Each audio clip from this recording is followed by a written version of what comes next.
Қайырлы күн достар, бүгін сіздермен творог қосылған өте дәмді шоколадный пирог дайындайтын боламыз. Алдымен жұмыртқаның ағы мен сарысын бөліп аламыз. Ақуыздың үстіне секерді салып, біздің массамыз қоюланғанша миксермен араластырамыз.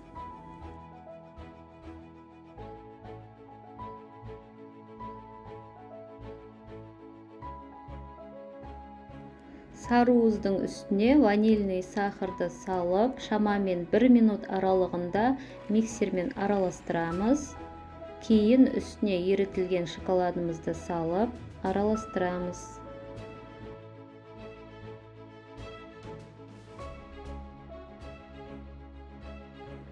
Соңында үстіне какао, разрыхлитель және ұнымызды салып, араластырамыз.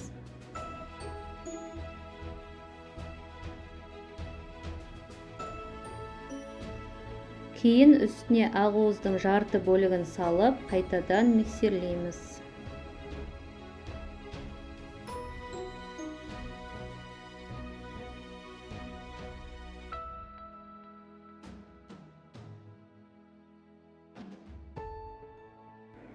Одан соң ақуыздың екінші бөлігін салып, барлығын лопатаның көмегімен араластырамыз. Осы жолы миксермен араластыруға болмайды. Дайын болған массамызды формамызға құямыз. Біздің массамыз формадан ағып кетпес үшін міндетті түрде формамыздың астына фольганы төсейміз.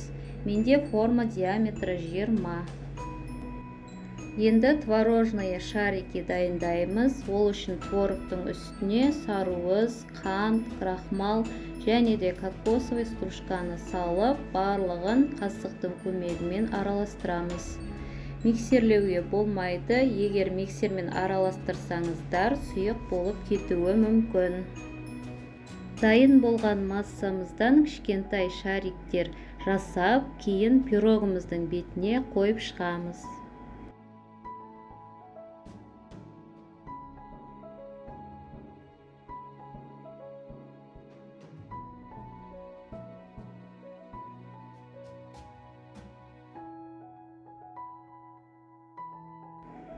Пирогымызды алдын ала қызып тұрған пеште 180 градуста пешімізге шамамен 30 минут аралығында пісіреміз.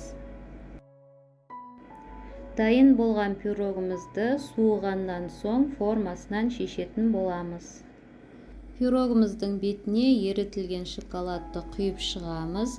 Біздің пирогымыз өте жұмсақ, әрі өте дәмді болып шығады. Міндетті түрде дайындап көріңіздер, астарыңыз дәмді болсын.